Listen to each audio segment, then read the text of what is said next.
All right, well, welcome everyone, and thanks to you for all being here tonight. This is our quarterly Rotary membership online training, and tonight's topic is how to attract younger members to Rotary. I am your moderator, Corey Leparty, the District 5020 Membership Development Chair. And a couple things here as we get going tonight. First, if you'd like to ask questions, you can click to raise your hand to let us know you have a question. Questions will be answered as we go if possible, and when we have time at the end of the session, and they're public and the webinar is recorded, so please remember that. If you type something, it will be there in perpetuity, as will your audio comments as well. I also wanted to point out that Rotary has been working to put together resources like tonight's presentation, and they're all under the Engaging Younger Professionals. If you look on the screen right now, you'll see Katie Cord right above the I, who's a District 5020 Rotarian. She was part of a lot of the young professional work that went on in previous years. And you can get the toolkit, which is available online at rotary.org English Engaging Younger Professionals Toolkit. And in there, you'll find all about how you want to introduce young professionals, the audience, the kind of culture of your club and what they're looking for, how to make connections, engage, and value. But tonight, we have two great speakers. We have Raven Russel, who's the District 5100 AG of a coastal area and a young professional specialist, and I'm sure she has some other credentials she'll mention, and David O'Connor, who is the District 5100 Club Vision Facilitator, among other things. And I am going to go ahead and turn things over to Raven and David to get things going. All right. Hi, everybody. I am Raven. Thank you so much for being here. David and I are here to talk to you about young professionals. So this whole thing started in Berkeley in 2015, where I was among three young professionals that represented District 5100 down in Berkeley. You mentioned Katie. I actually met her in Berkeley. She's awesome. So David and I both served as club presidents together, and through that, we got connected with our G team. After coming back from Berkeley, I worked really closely with our governor line to make sure that our membership trainings in District 5100 were inclusive and were appropriate for meeting this goal of attracting younger members. David came on board. He attended the Zone Institute in Hawaii, right, David? No, not quite Hawaii. Down in California. Oh, okay, yeah, that was in California that year. Pretty close. Pretty close. So David has been working with me, with the district, on the membership team, talking about young professionals. A lot of people have questions about how to make their club more welcoming and more engaging for a younger demographic. And so that's what we are here to share with you today. So let's go ahead and get started. I always like to begin this conversation with why. Why are we talking about this? And it is not the case that young professionals are any more important than other members. It's not that this demographic needs to be represented wildly, that it's not our goal to have every Rotarian be under 40, but the under 40 demographic is underrepresented in our districts. I'm not sure, Corey, what your percentage is under 40. Do you know what that is off the top of your head? You know, I don't know what it is off the top of my head, but I know what your goal is. Yes, you do know what our goal is. So in District 5100, we set an ostentatious goal for this year. The membership chair, Jim Boyle, at the time, he's now in our G line, so we just had a transition. But at the beginning of the year, we set a goal to hit 10% of our district be under 40. And for reference, that would put us as the highest percentage of under 40 Rotarians in North America if we reach that goal. Right now, our district is just over 9%. I think it was 9.08 last time I looked at it. And that is actually really good. That's really high in our zones. District 5100 has the highest percentage of young professionals already.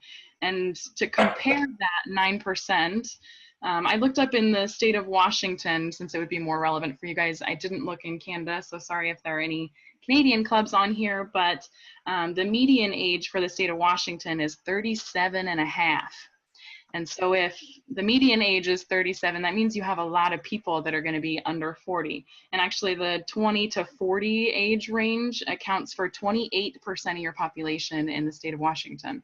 And so if your district is, let's say, 8% young professionals, that means that your demographic is skewed from what your communities have to offer. So that's kind of the starting point for why we're having this conversation, is because under 40 Rotarians are largely underrepresented in our districts.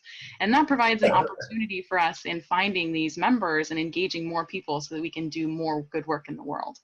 There's also more reasoning to it though, and you can see on your screen there's a list here. Obviously, diversity is really important. We want our clubs to represent the communities that we're serving so that we can make sure that our projects and all the things that we do in our clubs are going to be relevant, that they're going to match the needs of the community. It's hard to do that if you don't have voices at the table that match your community. It's also the case that it takes a while to learn Rotary. I've been a member now for almost 8 years, and I've served as club president. I'm now an assistant governor, and I'm still learning about Rotary. It seems like I learn something new every week. And so it's going to take a long time for us to develop leadership so that we can move forward and have strong Rotarians ready to take the lead in the next 10 to 20 years. And the aging demographics of Rotary would not support us being able to have that strong of a future if we don't focus on succession planning now. And so that's kind of why we're having the conversation about young professionals. It's not that we're trying to make any other demographic feel less than. It's just that as we look toward our future, we really need to be focusing on bringing in younger members so that we can start that earlier. Yeah. And I guess a little bit about myself and how I came to Rotary. I joined Rotary at the behest of my current employer, and when I joined Rotary, I knew it really only by name. I was familiar with Rotary.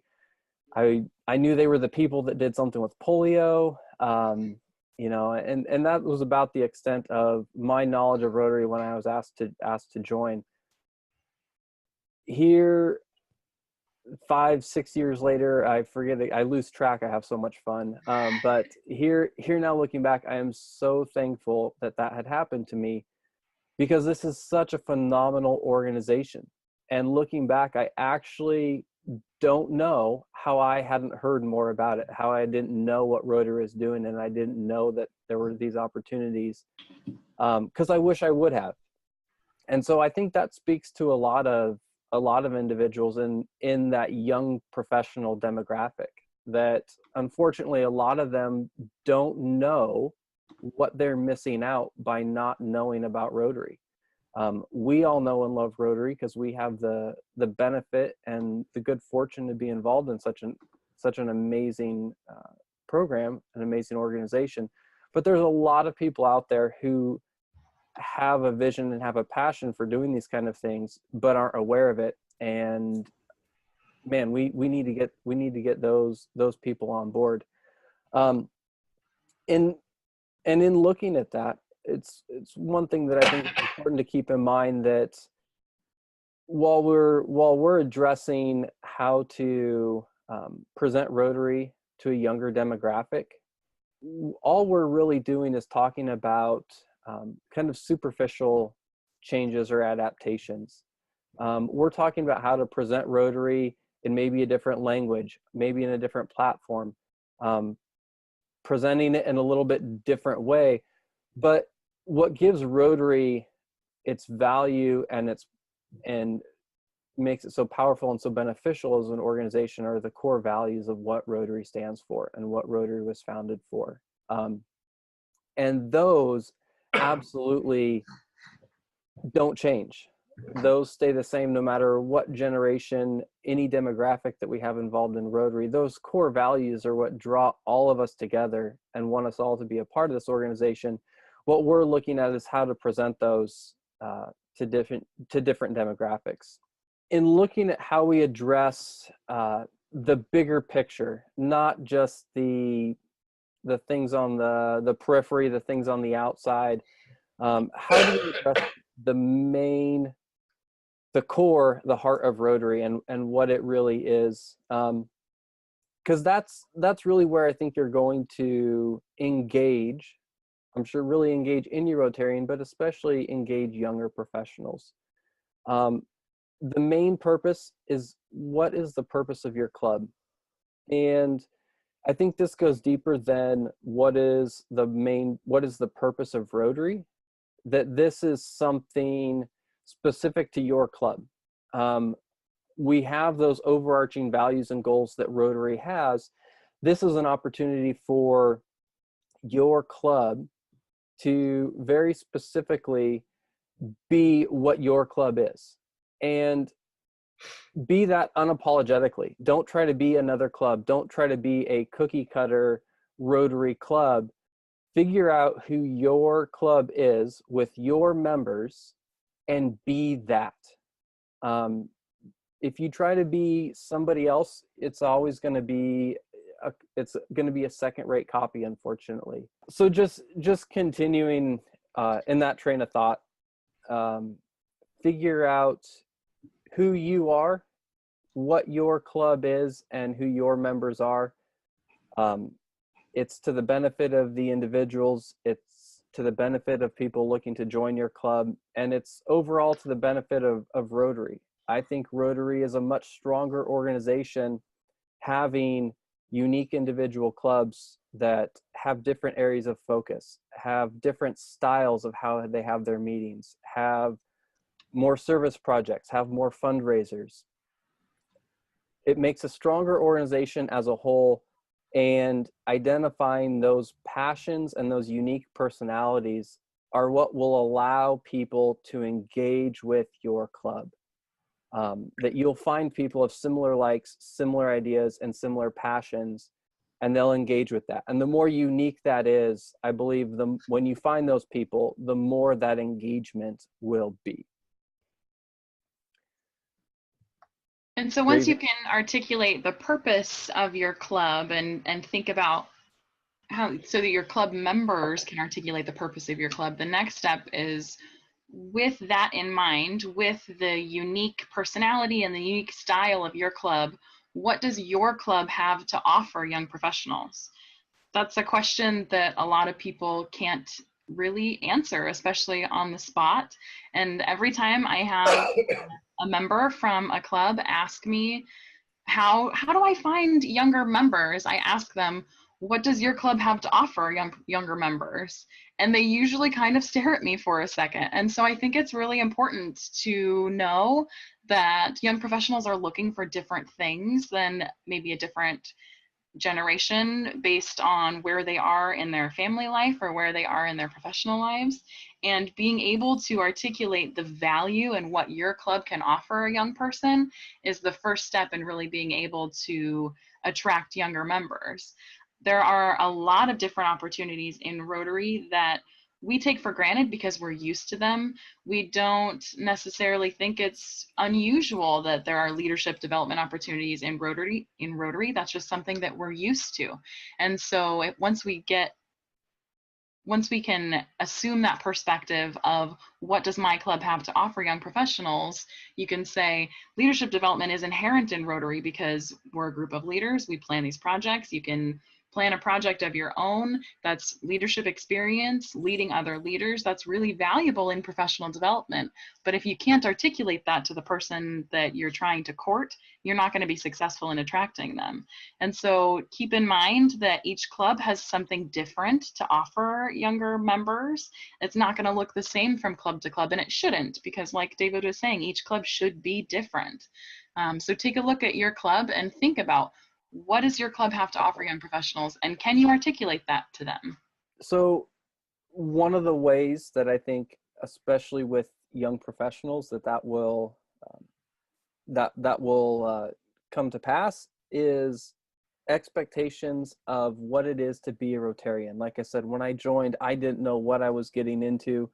I had just been asked to go to this weekly lunch meeting, and I knew it was all being expensed through work, and I knew it would be good networking for me. But setting clear expectations of especially time and money to younger Rotarians will be something that will be very beneficial to getting them engaged and getting them involved. Time and money are all of our two most valuable resources, especially younger Rotarians, younger individuals. That's going to be at even most likely more of a premium. In my own club here in Southeast Portland, we have seen so many young professionals come through the door, and it's just been tough to get to stick, because we are a Monday at lunch club. And it just makes it very difficult for some of the younger professionals to, while they're working on building a career, or if they work independently, if building a customer base, sometimes it's hard to get away at those times. So setting clear expectations of the time and the money, of what that looks like. It's oftentimes, if we don't set those, people will assume them to be worse than they are. It's the reason that all of us are afraid of the dark when we're kids, or we're afraid of the monsters under our bed. It's because our perception is worse than what reality actually is. So define reality for them. It's not that people are afraid, especially young professionals, are afraid of commitment. It's oftentimes that they're just not aware of what that commitment actually is. So make it bite-sized for them.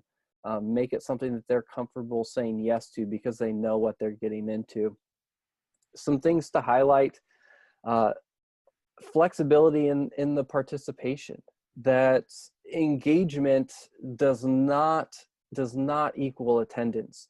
That there are ways in Rotary today to be absolutely engaged and involved and be an active contributing member, even if you're not able to be at the meeting every week.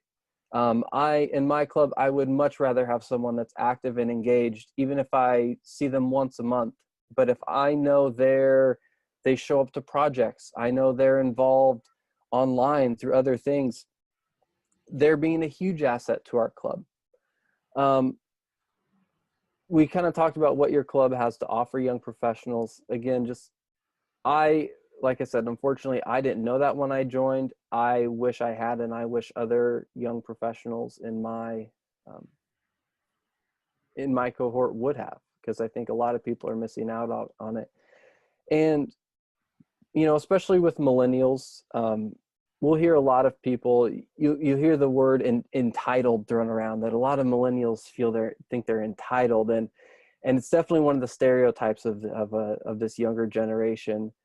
But I encourage people to look past that, and that I think in every situation, we can either be a creator or a critic. And yes, I see a lot of traits in millennials that people see and look at and perceive as being entitled. But if we don't look at that as a negative, and we look at what's causing that, and look at how to frame that in a positive light that will help us build strong Rotarians, it comes from, at least I believe, it comes from things that will be assets to them as Rotarians. That it's not just an entitled mentality. It's an expectation by a lot of younger individuals and millennials that they should be able to accomplish anything they want. They should be able to change the world, and that should happen. That there's an expectation that should be able to happen fairly quickly for them.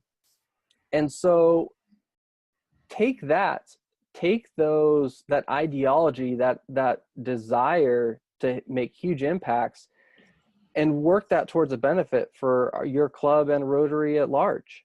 And that present it to them as, we want to help give you an opportunity, give you a platform, give you resources to help make some of those changes that you want to make.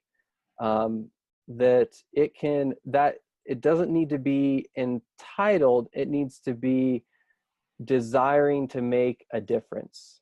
And if we present that in that light, I think it becomes a huge asset and a way to really engage with those individuals. So let's talk a little bit about actually marketing. So I know this isn't a public image talk here, we're talking about membership, but they're really related.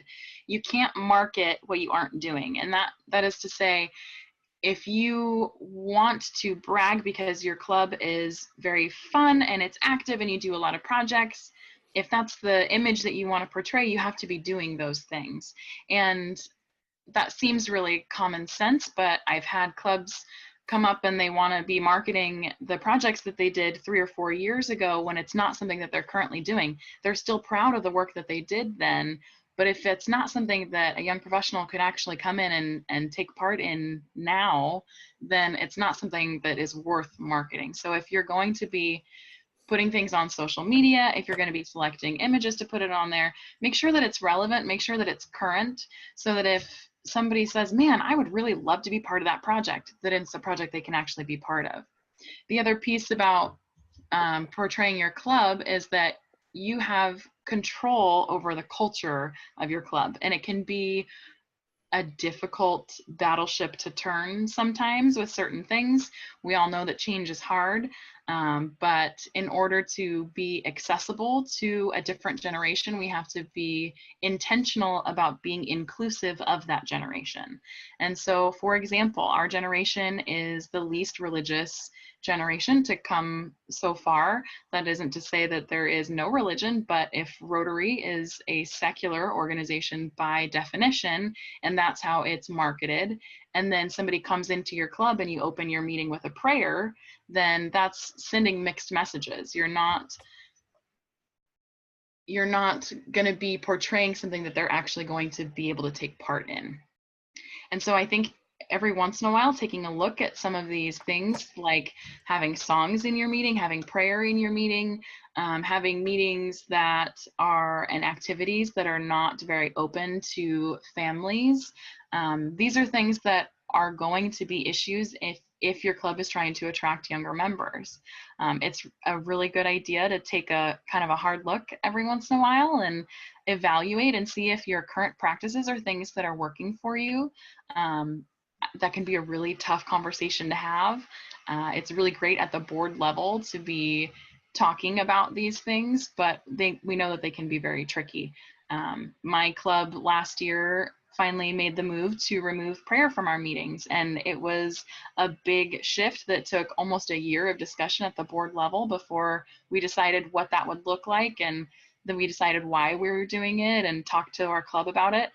Those kinds of changes are not very often that they need to happen, and I think that's good because they're a lot of work, but once you're on the other side of it, it's so worth it to have a club structure that is relevant to your current members and that aligns with your goals. So if your goal is to increase membership in younger members, then take a look at the practices that your club does and ask yourself, how does this look to somebody who's coming into our club?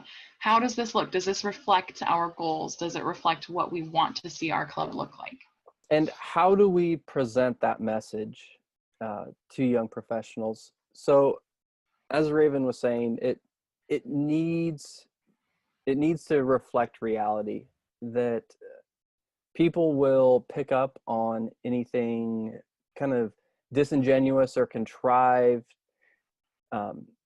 that realism and that purpose is what people will connect with.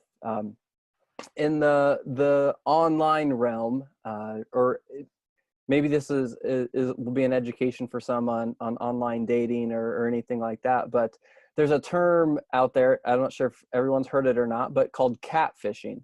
And catfishing is when you portray yourself as one thing, usually through online photos or whatever, but you are something else. And so if I were to, on my Facebook page or something like that, put up pictures of Tom Brady, I would be catfishing. I'd be pretending to be something I'm not. So, and there's a kind of a newer, younger term off of that called kitten fishing, which is when it's just mildly kind of made up. Maybe it's not pictures of Tom Brady instead of you, but maybe it's pictures that you've photoshopped a little bit, or you've put a bunch of filters on. And I think one thing that we need to be careful of as Rotary clubs is that we don't do that with how we present ourselves, that we are honest in who we are, whether it's perfect or not, that we are honest in who we are, that we don't try to falsify or to make ourselves look something that we're not, because who we are is all right. It's great. And if we try to push that into something it's not, people will pick up on that. We need Rotary. We very much need Rotary nowadays in this world, and it comes back to those core values and the key purposes of Rotary, that we need Rotary is something that overarches and spans a lot of smaller issues and smaller differences that as individuals we may have, but it more importantly gives us some commonality to come together on, that I think is absolutely more important in today's society. And I think you will engage a lot of younger professionals on that, that younger people are looking for that to engage with. They're looking for something to try and bring people together. People want to engage with a bigger cause. They want to engage with something that, as I said earlier, they feel like they can change the world with. How we present that. This is the Facebook generation. We have seen technology change so much in the last few years. I remember when my dad came home with his very first ever cell phone to what they are now. And so we need to keep that technology and that change of communication and style in focus when we are figuring out how do we communicate to a younger generation. Using fewer words. Everyone's grown up with Twitter now, and you're only allowed 140 characters on your tweets.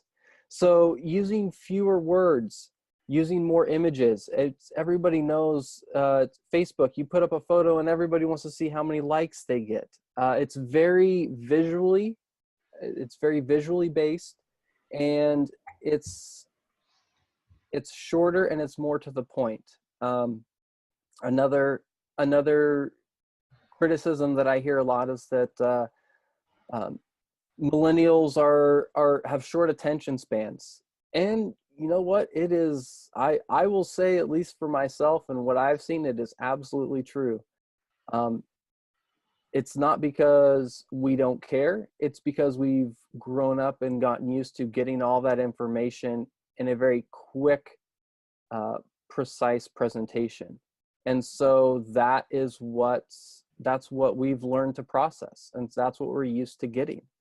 And so presenting it in ways like that it uses fewer words. If you put up a whole paragraph, odds are a younger individual may not get through all of that. But if you put up bullet points or one or two things, and if you put up pictures, that's how they're going to engage and see that.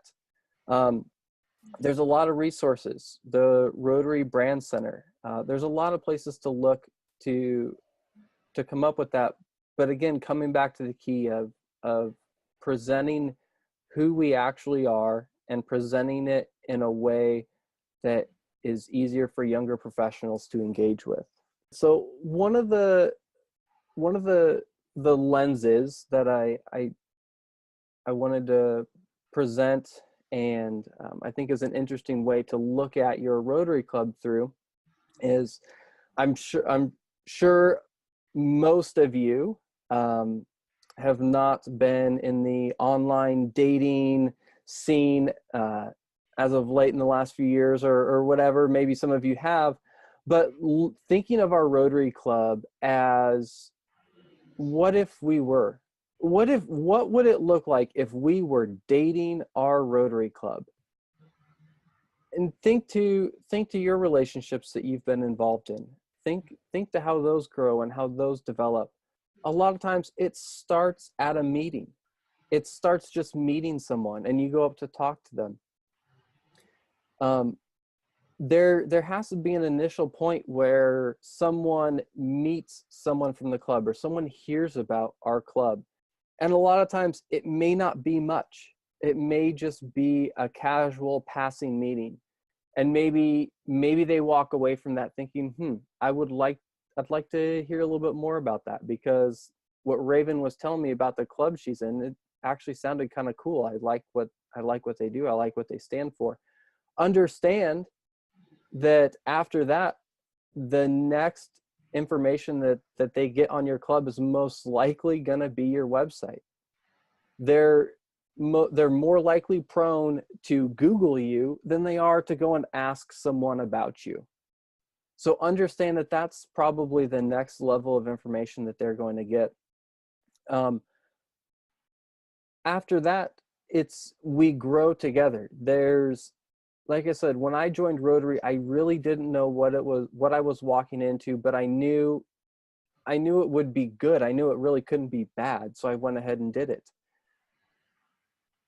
After these 5 years, I'm so thankful because I've learned what the organization is and what the organization does.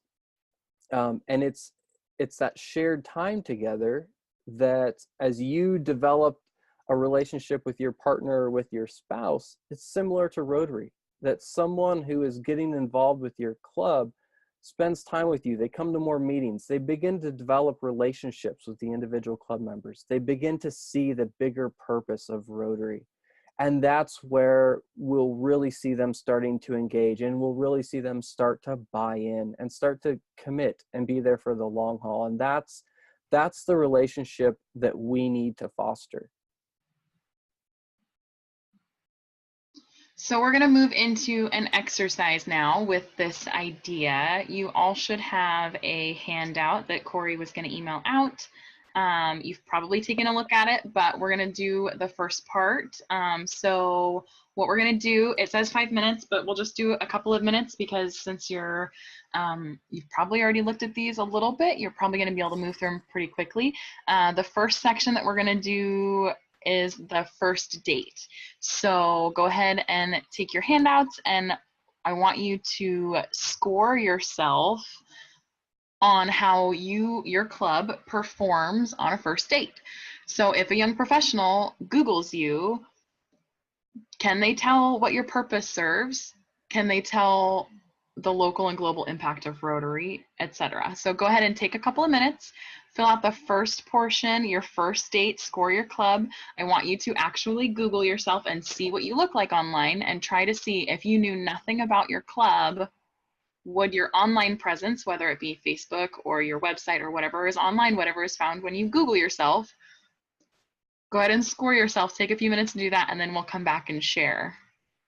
So Carissa, it looks like you already went through and scored your first date. So do you want to share a little bit about what maybe surprised you about your club, or what area you think needs the most improvement, or what you think you found was best about your club?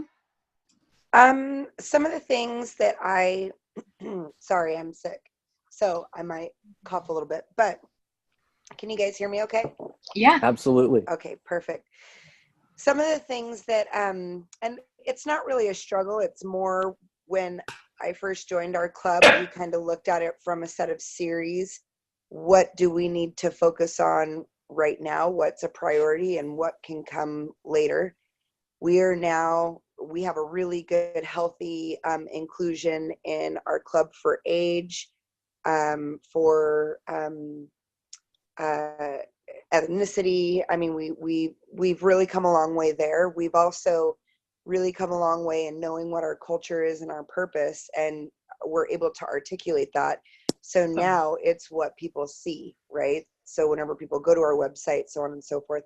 And so I'm trying to find some folks who do this as a profession and invite them into our club. Because currently I just stopped doing the membership, but have been doing PR or public image for a while. And I'm not super savvy on all of that. So I think finding someone who can really help us create another website or, create something that's really catchy. That's kind of our next steps. But I have talked to our board, and our board is willing to put some money into that. That's great. I'm glad your board's willing to make that investment. That'll really help. Yeah. Does anybody else want to share maybe what their score was or what they found interesting about their first date with their club? Well, before you pick on somebody, I'll just say, I scored my club and it was a 14. So, and 2 years ago, before we started making changes with the club, it was probably single digits. So our public image on our club, our website, needs a lot of help. I think it's important, though, to recognize that change, Corey. I mean, going from probably single digits up until 14. Yeah, I mean, you obviously could use some improvement in some of these areas, but I think it's really important to recognize that that's a lot of progress already. There's a lot of change that's required to get a club willing to have an online presence. And if we're going to market to young professionals so that they know where to find you and what value your club has, it's good to know exactly where you need that improvement. Yeah, and I think, a lot of our improvement were based on your second and third set of questions, even though I don't think we're up to the could use some improvement level. I think we may be still in the Mayday level, but, looking at this, it was a good tool to let me see that we need to do more work on the outside facing. Now that we've worked on a lot of the inside stuff, we definitely have to work on the outside facing stuff. Yeah, and Corey, kind of to what you and Raven were saying is, I think one important thing to remember too is we want to look at our progress, and this is always going to be an ever ongoing and ever evolving concept, because I know there's been a big push through Rotary to get on. It's one thing that I always hear in my club: get on Facebook. We need to get this on Facebook, and that's absolutely right. A lot of this generation gets their information, gets things, gets connections, and gets opportunities from Facebook.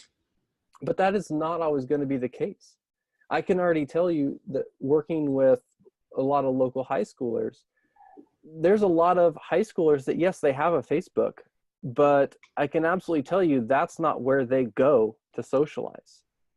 And one of the main reasons, it's too commercial, and quite honestly, their parents are there. So that's not where they go anymore. There's, I believe, going to be an ever-evolving door of apps and programs and scenarios for where people go to communicate and to socialize online. And so it's more of a conceptual change in that we just need to be ever present and be willing to stay up to date with where that communication, with where that is happening. Right now it's probably Facebook. For the high schoolers, it's Snapchat, it's things like that. They're more on Instagram than they are on Facebook. So it's going to be an ever evolving, where do we join the current conversation? Absolutely. So unless there's anybody else who would like to share about their first date, going once. Well, one of the things I'd offer, it's Craig here. Our first date wasn't too bad, kind of mid-20s. But I think the thing that strikes me is that the date is going to get better, because once they discover who our club is, because I think they will be further drawn to us, because we do, in the organic, actual life setting, I think, project a lot of that element, that I think, those values that we're talking about. But we, like many clubs, I think, struggle with updating our front page, our outward facing page in a timely manner. We don't have that resource person. And so as a result, it's passable, but it's not what we would like it to be. I think what we've really started to focus on as a club is, once we have people in the door, once we have that first date, making sure that we we raise the ante and become that attentive date, that person that truly does focus on the individual that we're inviting, and ensures to the best of our ability that they feel a sense of welcome and a sense of place, so that they will want to date us again and ultimately, of course, come down the aisle. Right. Yeah. Yeah, and I love the way you put that, and that's such a good point. And that to be quite frank, I mean, no one marries their spouse because of the first date. It's that connection, that deeper relationship that you build that ends up cementing that commitment. Quite honestly, the first date just needs to be good enough to get a second date. As long as we don't scare them off. If it's just good enough to keep them around, then you're absolutely right. That's when they're going to begin to really engage with us and see those deeper purposes and how a relationship with Rotary really can be mutually beneficial. So that's a perfect segue into ranking your second date with your club. And so again, put on your perspective that you're a brand new member, you know nothing about your club, you've just Googled yourself and shown up at your meeting. So what does your second date look like? Just take a minute and go ahead and rank your club. So Carissa's club has a 34. Hey, that's a much better than a 27. Way to go. And Craig's in at 34. Hey, Craig, that is a respectable second date. Way to go. Yeah, I think I'm feeling the chemistry. This is Howard. I'm probably in the mid-30s too on the second date, but I was having trouble staying positive in the first one. And it's something we always talked about, is the fact that if we just get people to come to our meetings and try it out, the meetings themselves sell themselves. We just have trouble with trying to get members and other people to invite people to come to the meetings. So there's a real difference on what you can do in person with people versus the website. And I think it's something that where Craig talked about, just the procedural of updating and keeping current and all the things that it's hard on the website to do is just not being done, where the second series of the second date is clearly stuff that Rotary is good at.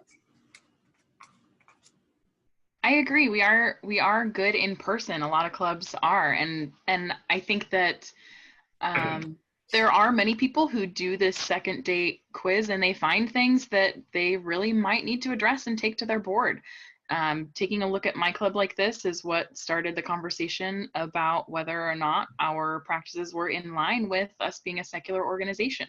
And so those kinds of conversations at the board level, they start with an awareness of what needs to change. I think there's always room for improvement in every single club, and checking in like this sometimes, even if you score really well, checking in sometimes is really good to see what maybe you might need some tweaking next. Yeah. The cost one's interesting. Of course, Rotary considers 40 and under. We have a special cost if you're 30 and under. So we treat those people with the ones that have less disposable income to want to do something with Rotary. So we don't go quite up to the 40 age in doing a special participation financing.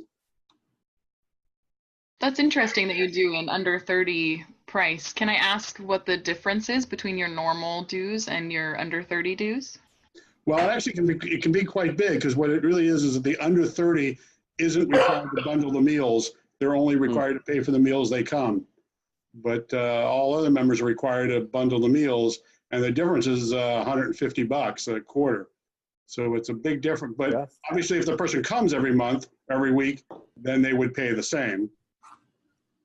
But that's great, though, allowing that flexibility. That's really smart. I like that you do that. Yeah, well, of course, every member would love that. The trouble is our venue has a minimum. We have to have 35 people at the meeting.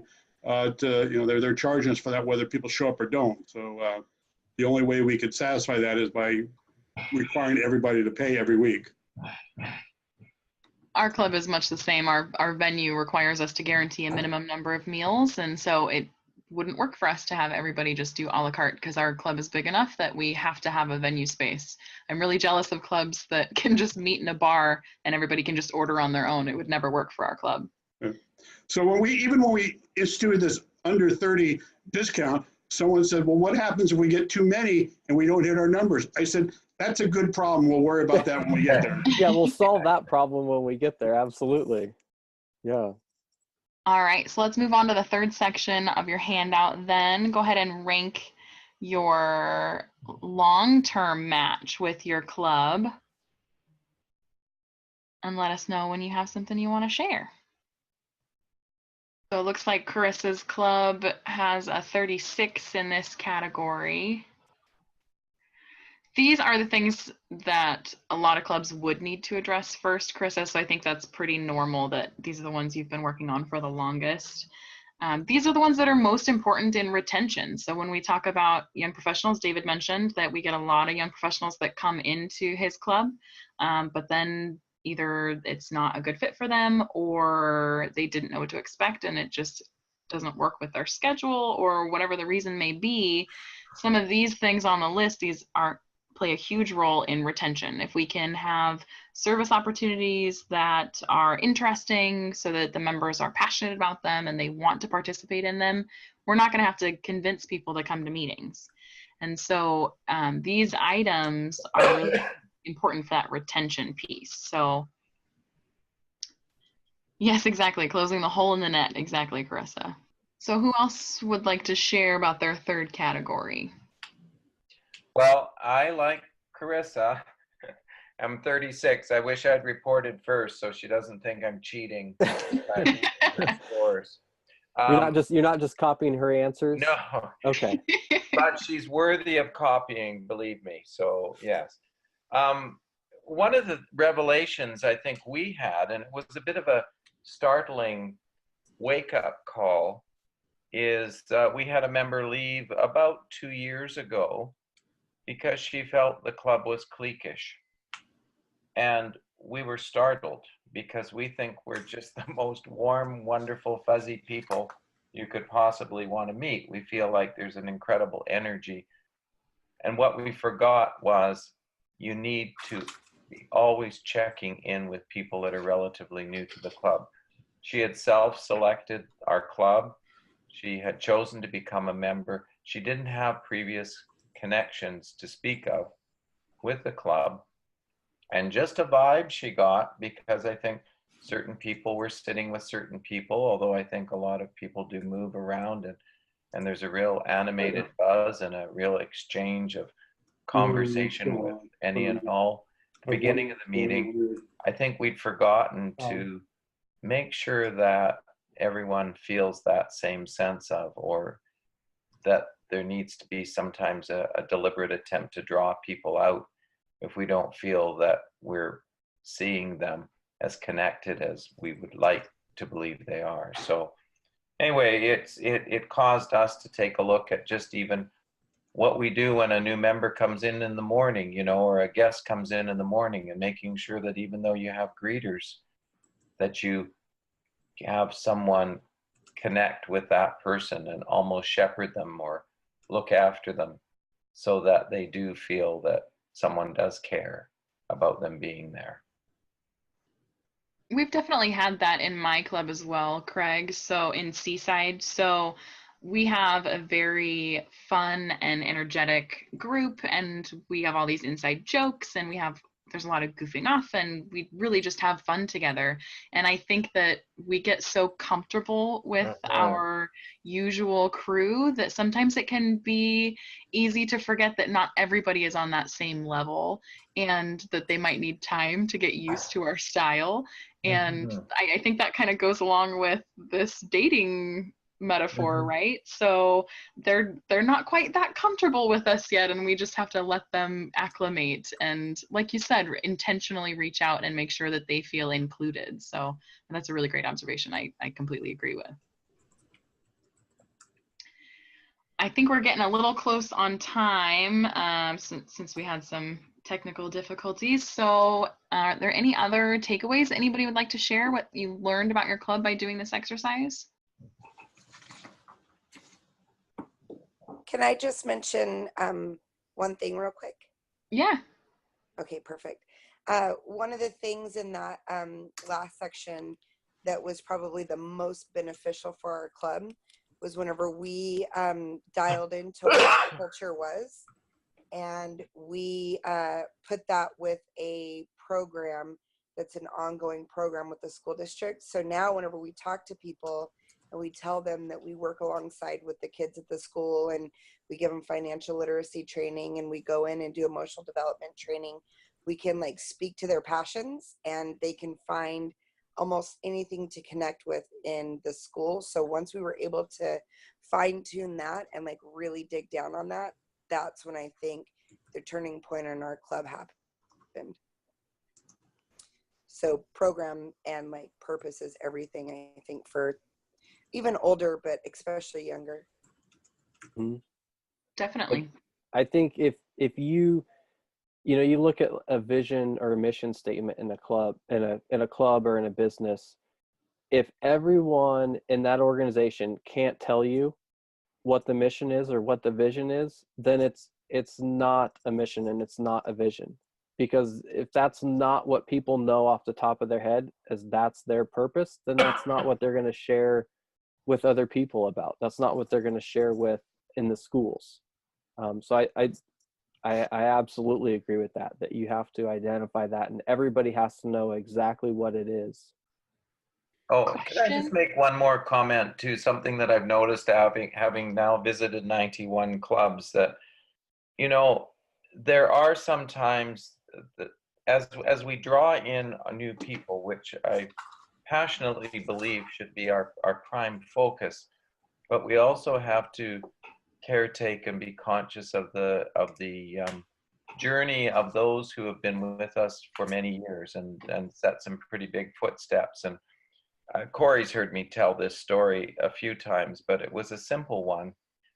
And it was a man in one of our southern clubs who, when I sat down by him, pointed to his 48-year pin for perfect attendance. Wow. And he said, I've had 48 years of perfect attendance, but our club doesn't honor that anymore. And if I don't get my pin for the 49th year, I'm going to buy it myself, which I thought was a very resilient attitude. But the point was, I think we also have to be mindful of some of the traditions that we might be able to still sustain. I'm not saying you're promoting necessarily perfect attendance in the way we did, but if it's meaningful to some people who have spent years and years in our clubs, we have to be very conscious of those cultural contributions they make, because we don't want them to feel devalued in our new face of Rotary. So just kind of putting that out there. I know the sing don't sing thing seems to have become quite prominent, and when I did visits, some clubs would be very apologetic by saying we don't sing anymore. And of course my response was, well, it's whatever you want it to be. If that works for your club, I'm very happy with that. And other clubs that say we love to sing, and so I think we just have to be really conscious always that, as you said earlier, David, there's no cookie cutter approach, but we do have to be conscious of the diversity within our actual membership, club to club. Craig, can I just jump Absolutely. in on that real quick? Yeah. Because we had a gentleman who went up to one of our, and the member wasn't a younger member. He's the president of a college, so he's just really busy. One of our older members went up and said, oh, it's a good thing attendance isn't a requirement anymore, and kind of laughed about it. Well, it made the other guy feel kind of uncomfortable. And I overheard it, and instead of going and making it a big deal to the one who's been in the club for a long time, or trying to undermine it to the person who's been there a shorter time, ironically, I was signed up for Rotary Minute. And so I went through and honored the fact that we have Rotarians that have been here, and, the 100% attendance, they were able to accomplish this. And I'm really glad that Rotary is kind of taking a look at our life. It's a little bit different than what it was before, and we're having to hold on to a lot of different, you know, plates, and sometimes we can't necessarily come here all the time. But the point is to be a Rotarian everywhere you go. Rotary's in you, not in this room. And so it was a really cool opportunity to talk about that specific point without making anybody feel bad, but honoring both sides. And so it'd be cool for other clubs to stay open to that and hear those opportunities, you know? Yeah, well done. Yeah, I really like that a lot, Carissa. I think that you can still honor the older traditions, or you can still honor different contributions while still allowing for flexibility, so that that member who maybe can't come to the lunch meeting every week, but goes to the service projects and goes to the fundraisers and goes and hands out dictionaries or goes and cleans up your highway, you know, they make time for the service and they live that Rotary life. They've got that Rotary heart, and you can still allow for flexibility to let them participate at the level that they're available, while still honoring those people that have that perfect attendance for 48 years. That's incredible. They absolutely should still be honored for that. And so I think there's a balance that can be achieved there. So. Well, I am just going to wrap this all up because we are past our time, and I really want to thank our speakers tonight. We had two great presenters that I think did a wonderful job, and I'm very thankful that they were here. I'm sure the rest of you are as well, and feel free to chime in. Upcoming district membership trainings for District 5020. We have our membership summit in the U.S. side.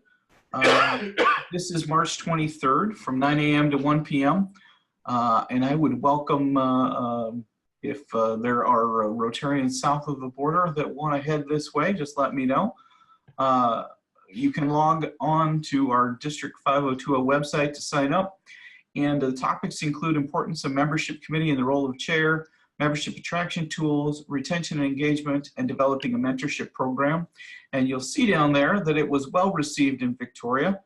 We had 48 attendees and all positive comments for a change. So that was great to see. And then we have our quarterly online training coming up in April. That is the last online training for the Rotary year. Topic to be determined. And then our district training assembly in May up at the Grand Pacific Hotel in Victoria. And the 4 membership sessions are listed there. Strategies to increase membership participation, creating alternative membership options, membership and public image, making clubs attractive to non-members, and concepts that really work for development of new clubs. So this has been Rotary Membership, our quarterly online training, how to attract younger members. Again, I just want to thank David and Raven for coming on tonight and sharing everything with us, and all of you for attending.